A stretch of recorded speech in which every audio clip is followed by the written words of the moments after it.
आज संसदमा एमाले नेता बोल्दै गर्दा गृहमन्त्री सुदन गुरुङले यसरी हात उठाएर धेरै रिसाए जस्तो अहिले यो भिडियो एकदमै सामाजिक सञ्जालमा भाइरल भइरहेको छ।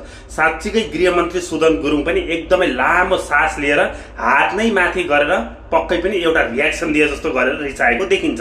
तर एमाले नेता पूर्व गृहमन्त्री रामबहादुर थापा बादलले सिधै भनेका छन् कि भदौ 23 र 24 गतिको त्यो जेएनजी आन्दोलनमा टिओबी नामको त्यो टिम कहाँबाट आयो जसले संसद भवन जलायो, सिंहदरबार जलायो, त्यतिखेर युवा मार्यो, आन्दोलन गर्न लगाएर नेताहरूका घर खोजी खोजी जलायो भनेर आरोप पनि लगाएका छन्।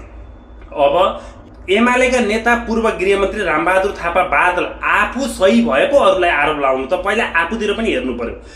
निर्मला पन्तको बलात्कार गरी हत्या गरे यिनकै छोरा हो भनेर अहिले सामाजिक सञ्जालमा जताततै आइरहेको छ। यिनीहरूको आफ्नो पार्टीभित्रका हत्या, हिंसा, अपराध, बलात्कार, अन्याय, अत्याचार, आतंक यिनीहरूले कति गरेका छन्। पहिला आफू सही हुनु पर्यो क्या अरूलाई आरोप लगाउनलाई, र प्रमाण सहित बोल्नु पर्यो। अब भने सुदन गुरुङको टार्गेटमा मलाई लाग्छ यी एमालेका नेता रामबहादुर थापा बादल परिसके। अब कुन दिन चाहिँ यिनलाई फेरि उठाउँछन् सुदन गुरुङले।